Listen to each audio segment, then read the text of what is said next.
welcome to Tormenta Talk, the official podcast of La Tormenta. We are supporters of West Texas FC out here in Midland, Texas. I am Luke McDonald.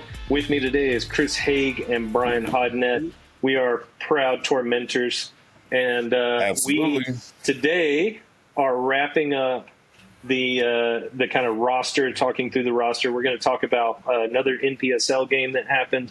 And we're also just going to be looking ahead. This episode will likely drop on Friday. And what that means, guys, is that by the time people hear this, our first game is tomorrow against Fort Worth Vaqueros. So make sure. Yeah. So, Brian, where are we going to be on Saturday? Oh, well, I believe we're going to be at the Tall City Brewery right there. Proud supporter of the club. La Tormenta's coming out in force. We're going to go. We're going to watch. We're going to cheer. Let them hear us in Fort Worth. So I would love to be there, but, man, here we are. Let's go. Yep. Make it loud, make it proud. That's right. That's right. So we have 7 players to get through today. So, Chris, you want to kick us off? Yeah, for sure. And before mentioning a player, I'll just say as well. So like you said, this will drop on Friday. We're recording on Tuesday. I think it's Tuesday, right? Yeah. So this morning, often on my way to work, depending on the route that I take, sometimes I end up going past the fields that the club practices at. This is the first morning that I was driving past, and I saw them all out there getting ready. They were just getting started with practice at 8 a.m., so that just made me super excited. I saw that, and man, awesome. Here they are. They're here. They're practicing. They're training. We've seen a lot of the players popping up on socials, things like that. So it's just awesome to see that it's here. And like you said, first game is right around the corner, so can't be more excited for that. Yeah, and make sure you guys follow all the players, right? Go find them on Instagram. Yep. Lucas Fenton, I know, has been posting some fun videos. That's your boy. I love him. I love it. It's just fantastic, man. Man, top notch. Top notch. Sure. Pure class. That's right. That's right. So diving into players, though, I know we have a lot to cover. The first player that I'll mention, I think this is the last goalkeeper that we have to cover, and that's Pedro Montañez, who is originally from Spain. So he grew up in Zaragoza, Spain, and he has been playing so last year was his freshman year. He was playing at Goldie Beacom University, which is a D2 school. A name might be familiar. If I go back and look, Daniel Granado, who's also from Spain and plays defense, also plays at Goldie Beacom.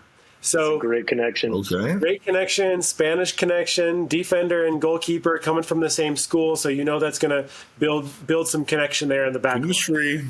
Exactly. And so last year at Goldie Beacom, Pedro played 9 games. He had 8 starts, had 19 saves, and kind of like a couple of the players I mentioned on the last episode, couldn't find a whole lot of film on Pedro. And that's okay. But one of the things I did notice in the announcement clip or the announcement on socials is Scotty's quote. He was talking about how skilled he is with his feet. And when you hear that about a goalkeeper, that kind of lets you know, well, okay, how are we going to use this player, or what's our style of play going to be? And so I think if we're looking for that play out of the back, distribution from a goalkeeper, that type of thing, Pedro and some of the other goalkeepers as well are going to be able to offer that. And I believe in a couple of clips, we even saw that too in that announcement video where Pedro is receiving at his feet, but playing out of the back, distributing. So it's really going to be interesting how that shapes up with him and the other goalkeepers, and how they utilize them in distribution as well from that back line. Yeah, and looking at our wingers too, the way those guys, at least on film for their colleges and stuff, have been really, really forward and kind of playing 2 at the back in the offensive kind of state of play. That makes a lot of sense to get keepers who really can handle the ball and kind of be an outlet for those guys who are, flying forward, and it kind of gives you an extra defender back at the back. Yeah, absolutely. Sure. Yeah, Brian, who you got? Let's rock.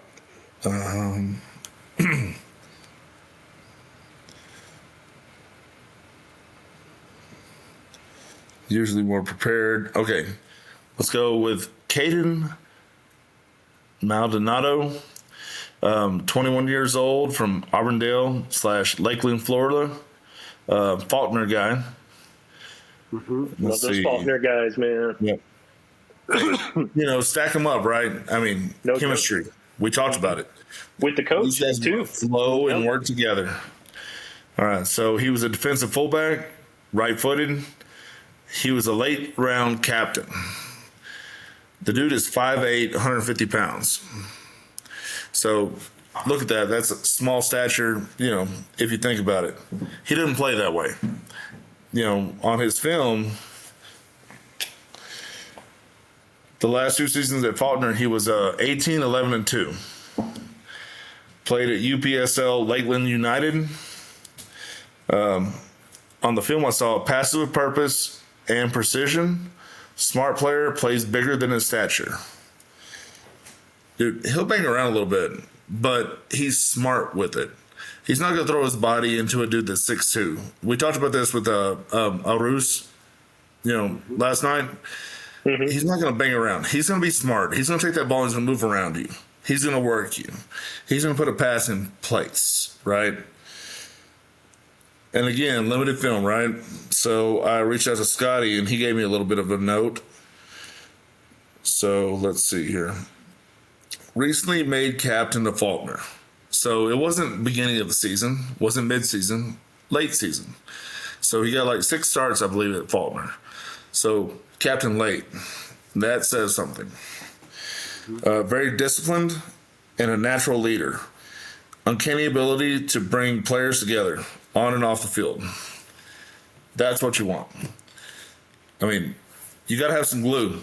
Right now we got a bunch of personalities. We're all floating around here. You got to have that glue to bring people together, right? So he's going to be a great addition to the team. If he starts, great. If he's not, coming off the bench, he's going to be a great little addition right there to bring us all together. So let's see where it goes. That's exciting, man. And there is something to that low center of gravity, right? I mean, there's a reason that nobody can keep up with a guy like Messi, because you can't. A big center back cannot compete with the speed of that low center of gravity and being able to shift super fast. So I think it's interesting when it comes to soccer as opposed to other sports. Being big is not always an advantage. It sometimes is. Just totally depends on the way that you play and where the coach puts you in the position that you're in. Do you understand leverage? That's a big part, And with the number of players we have on our roster, too, having players of different sizes, even at that fullback position, how do we want to play? How is the opponent going to play? How do we need to respond? Sure. Different sizes of players even makes a difference. Mm-hmm. Who do we want to put in to accomplish different things? Yep, and to suit the opposition, right? And a lot of it depends on how they play too. And I'll see your Faulkner guy with another Faulkner guy, Caio Pereira. Dude, let me just say, Sao Paulo, Brazil. Mm-hmm. Brazil. Brazil. He's been at Faulkner, working with Coach Scotty for 2 years now. Being a captain, we all know that just means it's another assistant coach that has already worked with this coach. It's a coach out on the pitch, right? Which we have many of, and that alone, like when I think about that skill set in our squad, I see that coming in late in the playoffs, right? Like understanding that phase of game where you've had a rough and tumble season, it's fast and furious, but you've got guys who really have a good head on their shoulders. So I'll read a little bit about Caio. Scotty said, after working with him for 2 years, he cannot speak highly enough of him. Exceptional leader on and off the field, contagious energy. His desire and willingness to win, matched with his talent, make for an exciting prospect in the Lone Star Conference. Mm-hmm. So he is a midfielder, and a different profile of midfielder than we just talked about, because this dude is 6'2". He's a big guy. And the one piece of film that you can see on the West Texas FC Instagram is just a worldie of a shot way outside the 18 box, right in the top corner.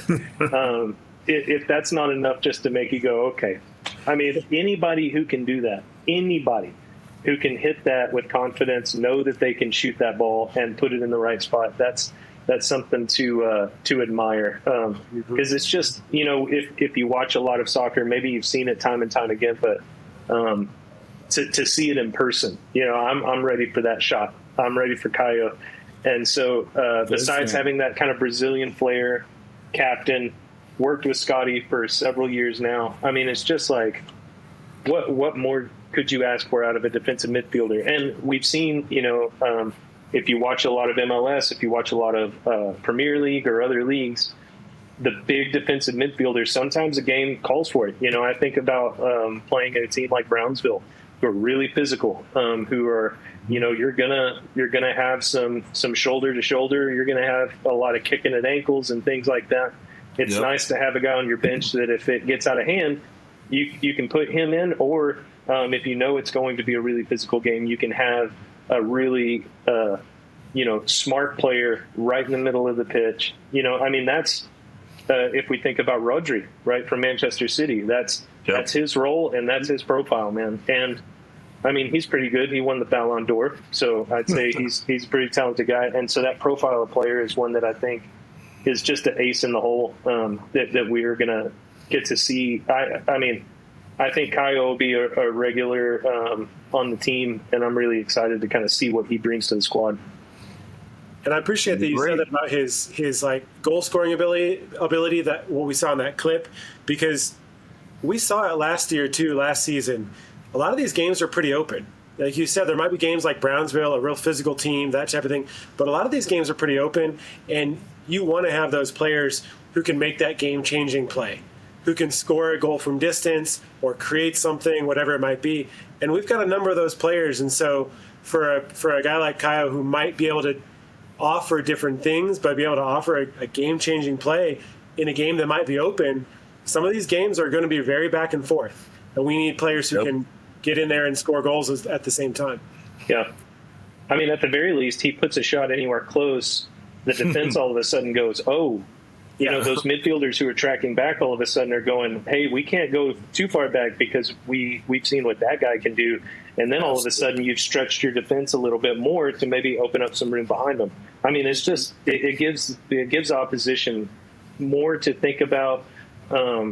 It gives them kind of more worry about, what they might be leaving behind in order to go track our flying wingers and our attacking forwards. Yeah, sure. All 27 wingers we own this team. Wingers, who are all just bombing down the wing. They're just all forward. That's awesome. Well, Chris, hit us with another. Yeah. So the next player that I have is Axel Villegas, who is originally from Córdoba, Mexico. I think maybe the only Mexican player that we have. Do we have maybe another? We haven't seen I think you're right. Mexico pop up much, but Axel is from Córdoba, Mexico. Originally played at Williams Baptist University, which is an NAIA school. That's where he played last year as a freshman, and now he's signed on and is playing with St. Mary's. Again, we've heard St. Mary's multiple times throughout this roster, just like Faulkner, but he's a talented player who obviously has made that transition, like a lot of other players on this roster, going from one level of college ball to the next. At Williams Baptist last year, he started in 17 games, played a total of 1,500 minutes, just over 1,500 minutes, so played a lot on that back line. Was also first team all-conference, and their squad was conference champion. So doing that in his freshman year, a lot of great experience under his belt. And he brought, I forget the teams, I didn't write them down, but he brought some good kind of club and youth experience in Mexico. As far as his play goes, watching him play, and I mentioned, maybe I didn't mention, he's a fullback. So he's a defender, he's a fullback.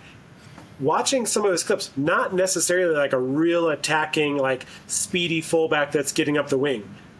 What I saw in his film is he's just a really solid defender. He's closing guys down, winning balls, and then playing forward and stepping forward a bit. But you could just see his like defensive abilities, which is really necessary. And we saw it in Scotty's comments in the announcement as well. He talked about how Axel is just an aggressive, natural, aggressive defender, has a natural instinct as a defender, and he can play across the back line. So not just as fullback, but he can play in other positions. So exciting young player, and I think he's going to be really versatile when we need coverage in various spots. Nice. And that's exciting. Well, and especially, we talked about a lot of the defenders that we've seen that are really, half their clips are in the offensive kind of side of the pitch. It's nice to know, like, we're looking for balance, right? Yeah. And we've seen our center backs that are just stalwart. And it's nice to have a fullback on the squad who we know is just going to have defense in mind. We love the guys flying up, but, defense wins championships. And so we have to have that at the back. So that's really encouraging. Yep. Absolutely. All right, Brian, you got another one for us? All right. Last one for me.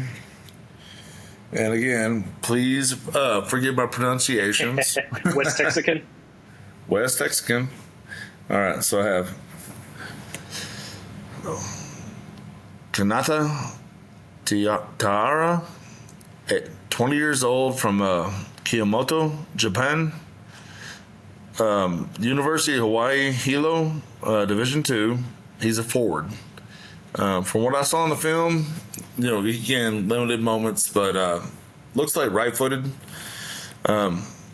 Played 18 games, started 8, got 3 goals, led them to an 11-6-1 record.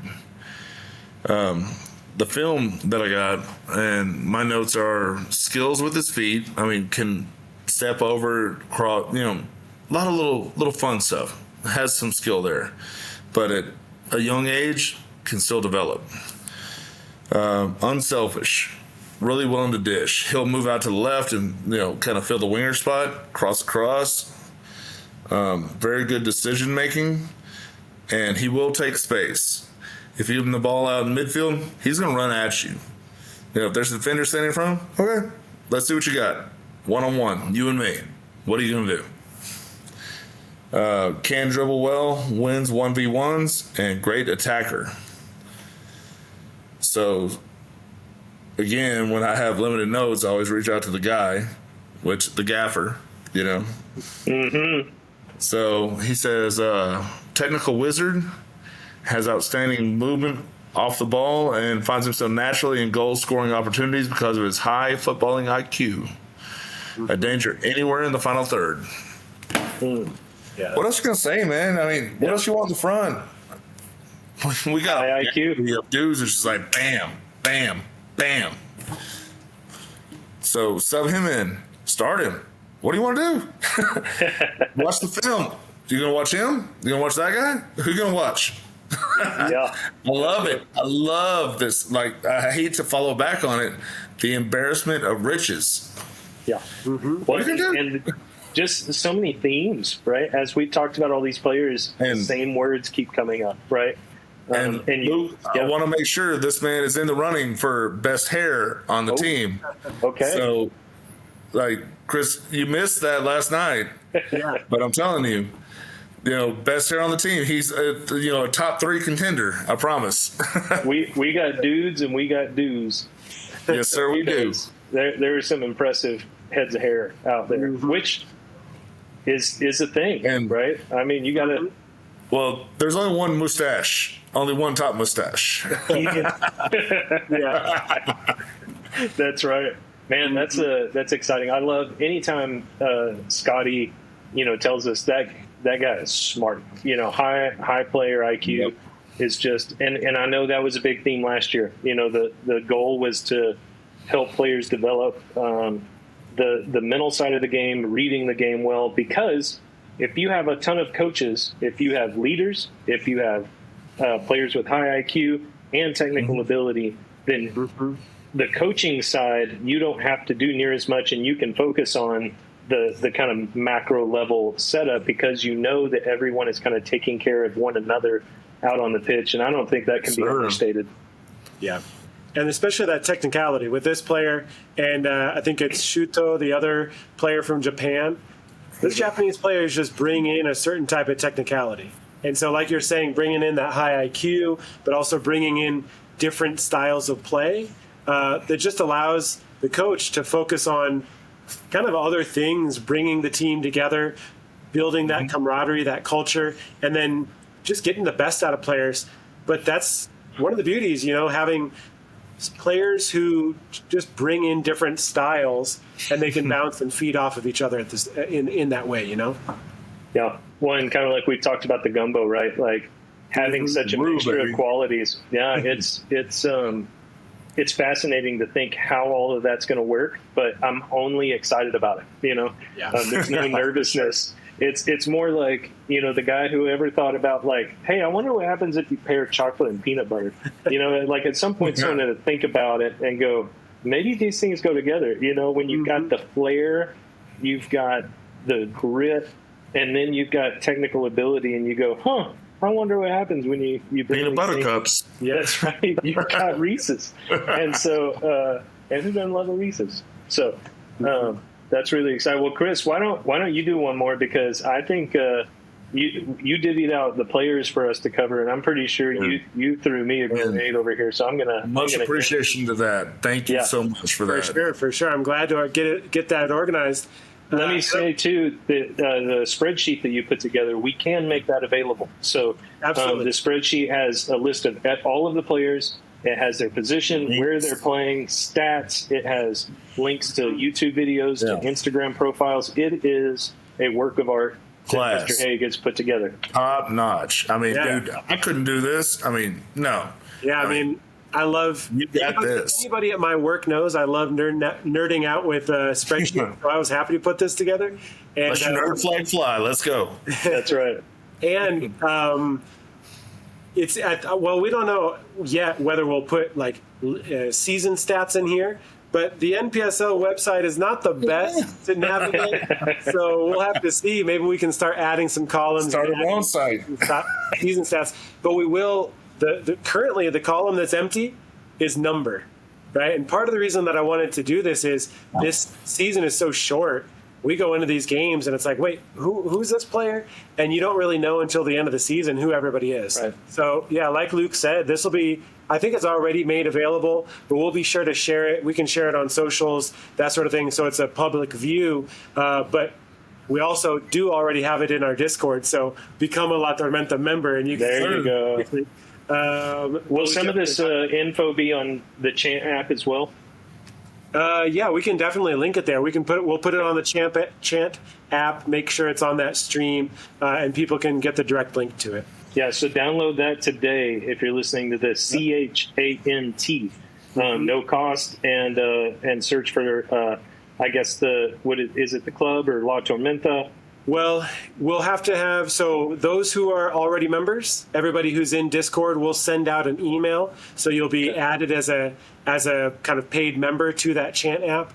And then at the watch party and also at games, we'll have a QR code that people can scan. Perfect. And even if they're not a paid member, you can still join and kind of at least be able to see our list of chants and songs that we're planning and brainstorming, working on, and see some other content within that app. That's great, man. That's a great plug. So tell us about the Flying Dutchman. Exactly, the Flying Dutchman. I saved him for last on purpose because I'm excited about this player. So Jart van Lieshout, I hope I'm pronouncing his name right, originally from Eindhoven, Netherlands. And yeah, that nickname was dropped on his announcement post, the Flying Dutchman. He was a sophomore. Sophomore this past year. He played for 2 years at Tyler Junior College, so here in Texas. But he is jumping from junior college to D1. So this next year, he's jumping up to Cal State Northridge at the D1 level. And I'm really excited about Jart because he's a winger, but he's a big winger. He's a big guy. He's super physical. Coach Scotty's words in the announcement post were strong, direct, powerful. And watching him play, even just the clips that were on the announcement, the first two clips, goals off of corner kicks, headers, scoring goals off corner. You want players like that who are big, who can get up in the air and can score those opportunities. But he also, in the 2024 season, started 20 games, had 10 goals, 3 assists.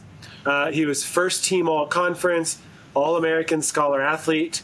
And when he was playing for Tyler Junior College, they were district champions. And in 3 playoff games, Yart had 5 goals. So he's not only scoring goals, he's scoring goals at the right time. Clutch. Which you can't be more excited about. And then, yeah, like I said, he's committed to Cal State Northridge. So like some other players on this squad, moving from one level of college soccer up to another level. And just watching him play, and like I said, seeing his size, I can't wait to see him play because I think he's the type of player who can give opposing defenses a lot of trouble. Yeah, when you, I've been excited ever since we started on this journey of covering players. I've been excited to hear about this guy because as soon as they dropped the picture, it was like, ooh, like it looks like the cover of like Gladiator, right? Yeah. Like the guy it's the type of guy that if I saw a rival team post, it'd be like, oh crap. Absolutely. Like, he is scary looking. It looks like he's like walking into the Coliseum about to just murder everybody. It was crazy. And then you see Scotty say strong, direct, powerful. Oh, and the guy's name is Yart. Yeah. I mean, absolutely. And it's so funny too. It's so funny, like coming from the Netherlands, you see a lot of Dutch players who are big. There's a lot of big Dutch players. But, you know, Dutch football is also known for, like, total football, a lot of, like, technical ability, that sort of thing. But over the past number of years, we've also had those big Dutch players, those big Dutch forwards who just give opponents a hard time and are really hard to defend. So I think he's going to be that way, and I can't wait to see what he offers and what he brings and just the goals that he's going to score because I know he's going to score some goals for West Texas. Absolutely. Yep. Yeah. And Brian, we're going to need a Yart chant very quickly. Okay, so let me get in the lab. Let's make it work. Okay, good. And, you know, just seeing that we had a Dutch guy, you know, it seems like there's some teams in England, you know, that have a lot of Dutch players, maybe even Dutch coach that's doing really well. And so that's exciting. You know, and then Eindhoven, I think of my man, Cody Gakpo from Liverpool FC, played at PSV Eindhoven under a Dutch manager with a Dutch captain. There's something about Dutch football that is just really special and dominated the world of football and changed it forever. And so different.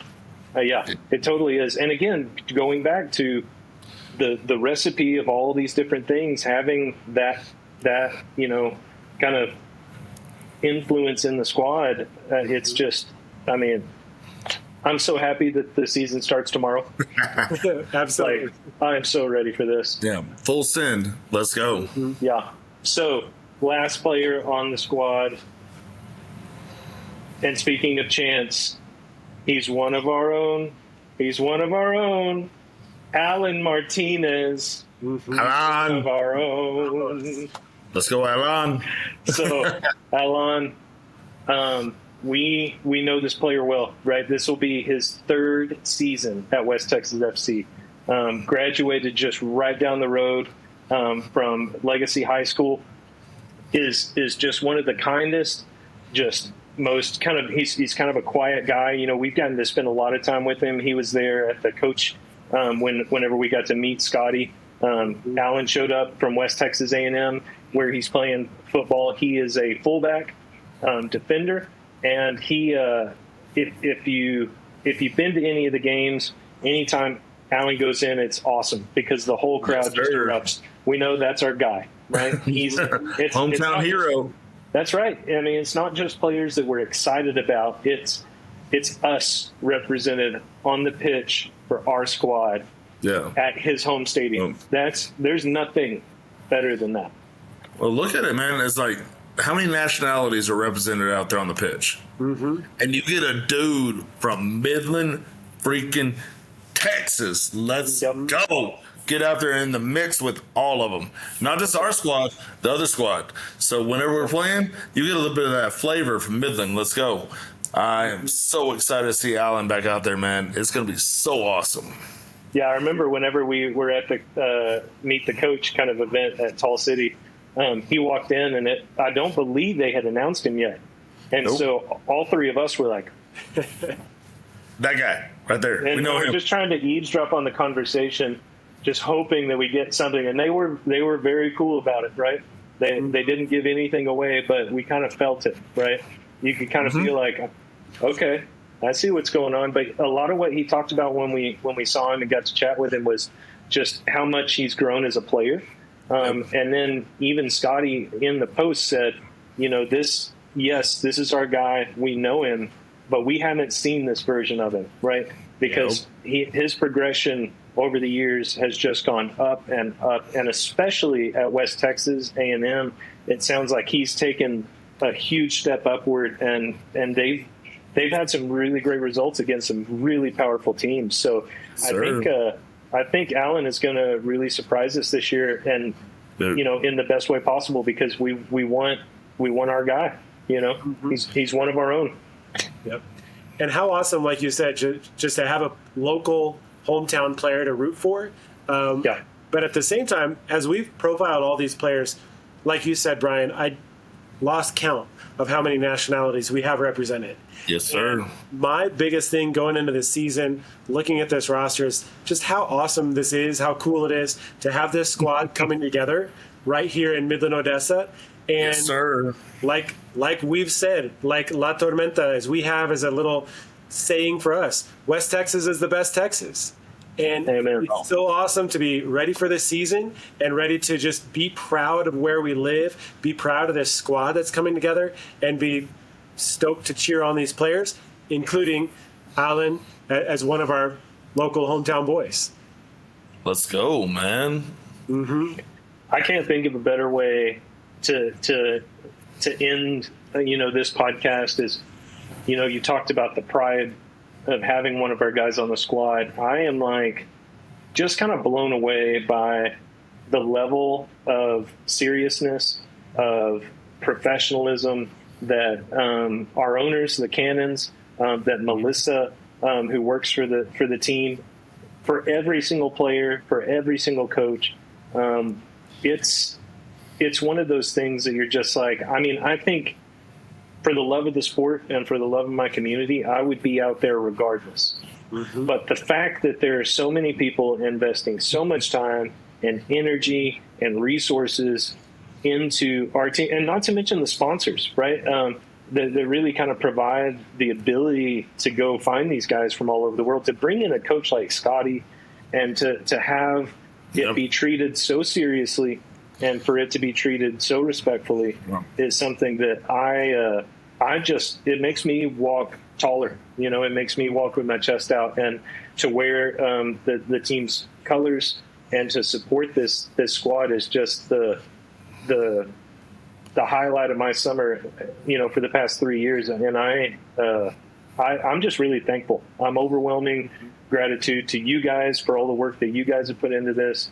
And so, we need some games. That's what needs to happen. It's only just beginning. Exactly. We need some games to go to, and can't wait to cheer these guys on. Ooh, fellas. All right. So last word before we watch our first game, gents. Let's kick it over to you, Chris. 3 points, baby. 3 points. I can't wait for those 3 points. I'm looking forward to our win. So that's my last word. I can't wait to see some goals scored. Can't wait to see these players in action. The style that we bring this season, and I know we're going to come home from that trip to Fort Worth with 3 points. Yeah. Fellas. You look like you're just about to pop, man. I wish we were in person right now. I'm going to tell y'all. It ain't long. Few days. And we about to pop this thing off. The start to the title reign right now. All gas, no brakes. Cheers. Let's go. That's what I'm talking about. Gosh, yeah, I'm just, the adrenaline is already starting, and we're sitting here on Tuesday, at least by the time people listen to this, it's only one day waiting, but I can feel already the electricity going through, and the best thing absolute best thing about being a fan of this squad is the people that I've gotten to meet and talk to, whether it be players, coaches, and most notably you fellas. Let's go. And I can't wait to see kind of how La Tormenta grows, all of the other people that we get to bring into the fold and just kind of share that community and rally around, a silly little game that just means so much to us. But it's a beautiful game, my guy. It's a beautiful game. It is. And it's going to be so much more. So we've already had 2 games, right? We saw kind of what happened with Fort Worth and Oklahoma, and talked about that's our first 2 games. Our time now. Our time now. That's right. And then we also saw that the game against Arkansas and Brownsville. And Brownsville is one of those that, like, I don't know, man. I'm ready. I'm ready for that game in a big way. I didn't like it last season. I didn't like it at all. And so I'm ready for some revenge there. But Brownsville did lose their first game against Arkansas, so that one ended up 2-1. But as you can expect, it was a gritty game. It was a lot of whistleblowing, a lot of yelling, a lot of just physical, gritty play. Man, it looked like a CONCACAF game, and so we can. I think we got the squad to handle it. Plus, we got Yart. Exactly. Let's go, baby. All right, so see you guys tomorrow, Tall City, 7 p.m. Is that the 7 p.m., 7:30 kickoff. Let's go. Yeah. Be loud, be proud. Be there It's going to early. be lit. Absolutely. We'll see you guys there. All right. See you there.